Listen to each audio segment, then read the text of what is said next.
We are now joined by Naomi Wolf, and I'm extremely honored to have her. She doesn't need much of an introduction, but her new book out that has been a bestseller is, of course, The End of America, and she has been breaking down the whole police state buildup that we've seen in Army brigades, not just one, they list others, just the new ones being activated under Northcom. And finally, when she talked about it, we've been talking about it a long time, it did get a lot of international and national attention. And so we're honored to have Naomi Wolf with us. Naomi, good to have you here with us. Thank you so much for having me back, Alex. And I also really want to thank members of your community who very kindly have been supporting our talking again. So I'm just delighted. Oh, it's great to have you here, and especially for close to 2 hours.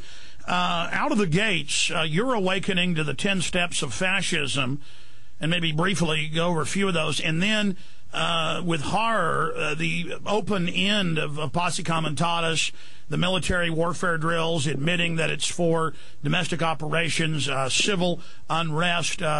They've been gearing up for this for quite a long time, and you've certainly been raising the alarm bells. So please go over that, Naomi Wolf. Sure, thank you. Wow, it's a lot. Let's see, where do I begin? You're quite right to mention our last conversation. It was about the last book I brought out, which did, in fact, for people who aren't familiar with the argument, though probably most are, because it won't be such new news to your community as it is to many other people. I was arguing that there are these 10 sort of classic steps that you always see when a would-be dictator is seeking to close down an open society, to crush a democracy, or to crush a democracy movement, and that we're seeing those in America. So, and then my new book, the sequel to that, is called Give Me Liberty, and it's sort of what we do about it. It's action steps we can take and calling on the founders' vision for what we're supposed to do in a time of crisis like this. But step 8, 9, and 10 are really accelerating. I said last fall, and I've been saying for months, and it's not that I'm so smart, it's that this blueprint is so very predictive. I've been saying since last fall, as you may remember, we're going to be, within 6 months, we're going to be seeing mass arrests, and we had those in March. I said you're going to start seeing journalists being arrested, and journalists were swept up in preemptive, brutal arrests at the RNC in St. Paul. And I said you're going to see steps making it easier for the step 10 for the leader to declare martial law. And by the way, we did even see Amy Goodman arrested. I had reporters there, Richard Reeves and George Butler, who reported for us, and they were there, and they said no one would touch the police in most of the cases. No one would even jump over a trash can. They would just scoop everyone up. They would taser people, rubber bullet them. They would spray things on them and take them to jail and then charge them under state statutes of terrorism. Yeah, it's unbelievable. I maybe I should address that before I get to the 1st Brigade. There's footage that we've got. They've made a movie of The End of America, and it was just released yesterday, free online, thanks largely to your advice, by the way, Alex.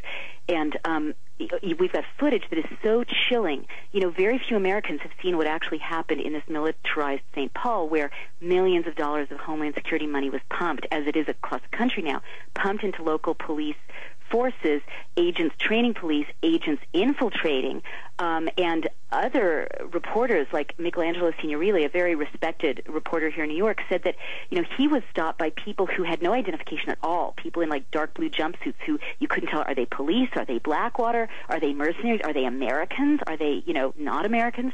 But anyway, there's this terrifying footage of, just as you say, Alex, people sitting quietly in the sun, not doing anything, being surrounded by these, heavily armed, militarized police, and then being told you're all under arrest. And then just as you say, and by the way, this footage only survived because this young person buried it in the ground so he could come back after his arrest and retrieve it, whereas the most scary thing as a reporter I heard is that no other footage really survives that's that good, because the police were exposing people's film, or I'm sorry, they don't do that anymore. Ruining people's documentation equipment. They had they had demagnetizers out. Oh my God! See, you're always 6 steps ahead of me, Alex. No, I'm not. But magnetizers. But Naomi, the bottom line here is, well, it's what they use in film production, but with the new videotapes or disc, it's got a handle and it goes mirror, and then it just shoots the waves through it and then erase it, and that also happened at the RNC in 2004 in New York to a bunch of reporters, or they would just never give the cameras or videotapes or memory sticks back. But since you mentioned it, about 2 months ago, Blackwater was photographed in L.A.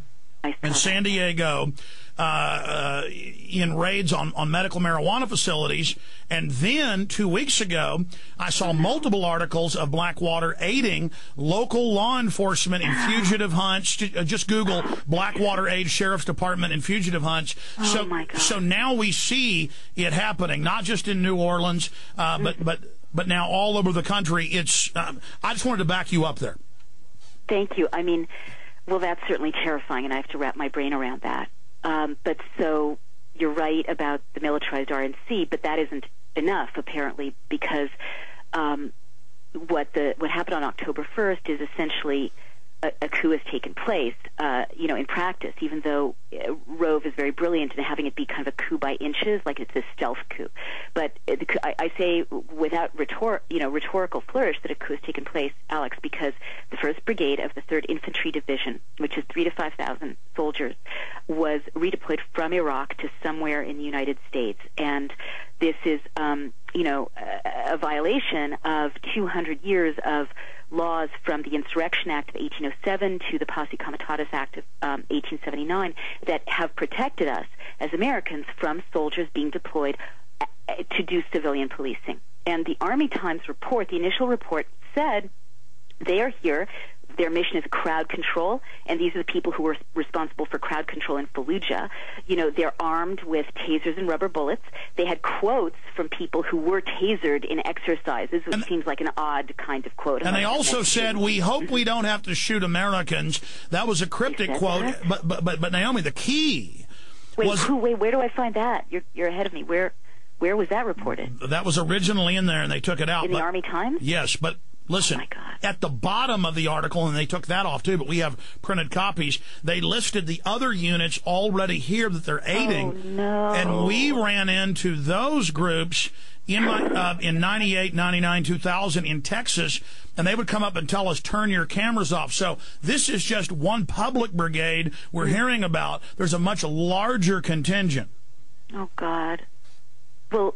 Okay, so when citizens, I just need to share with you, because you'll understand, I've been very reluctant on this learning curve to face how much the mainstream media is colluding and suppressing this information, because as you know, I live in that world, and it's scary for me to think that, there's so much of a blackout. But I was just on the Today Show talking about the deployment of the 1st Brigade, and they framed it as if I was a dangerous radical, and they had a spin from the commander of the 1st Brigade, saying, we're helping communities affected by weapons of mass destruction. Yeah, this is amazing. No follow-up, no reporting. Coming. Stay there. We've got a break. We're going to come back and get into this right now on the other side. Naomi Wolf is our guest. Stay with us. I hear the train coming. It's rolling around the bend. I want listeners to pay close attention to what I'm saying. You can watch on YouTube and Google for free Police State 2000, Police State 2 The Takeover, Police State 3 Total Enslavement. Now, we got secret documents because the FBI at a checkpoint where the regular Army was illegally searching vehicles. They gave us the classified documents with the cover story for local media stapled to the top. We posted them up on Infowars.com. The headline was written by Ed Homan for Infowars.com in Thanksgiving of 1998 was, "It's martial law and it's a 3 on the Richter scale." We were explaining how it was overtime creeping, how under the name of bomb disposal, that's what the media is told, but on the subsheets, this is in Police State 2 The Takeover. You can go see the documents there with phone numbers. It said, "We are in warrant service, law enforcement, the regular Army will aid you for anything, not just bomb disposal." Their front is bomb disposal. And now you notice the commander of the brigade countered Naomi Wolf. I want her to tell that story right now. He countered her and said, "Oh, we're just bomb disposal." They also say the jaws of life. "Oh, the Army's here just to help get you out of a wrecked car." So, see, that's the PR front. Naomi Wolf, tell us how he tried to counter you. Well, it wasn't my memory that they said bomb disposal, although I have to say I was so shocked that the head of that brigade took the trouble to rebut, my ordinary citizens' questions about who are these people and why are they deployed, that I was taken aback. But you can go to the Today Show transcript and see my memory is that he said, we're here to help communities affected by weapons of mass destruction, which raises plenty of questions itself, But again, I've been reaching out to friends at the New York Times and the Philadelphia Inquirer, and maybe this doesn't shock you as much as it shocks me, but I am in shock, saying, where is your reporting on this? And they said there's nothing on the wire services. The New York Times said off the record or on background that they're investigating, but they obviously haven't reported anything yet. So I'm in a position where citizens are coming to me saying, Naomi, where's the 1st Brigade? What's their mission?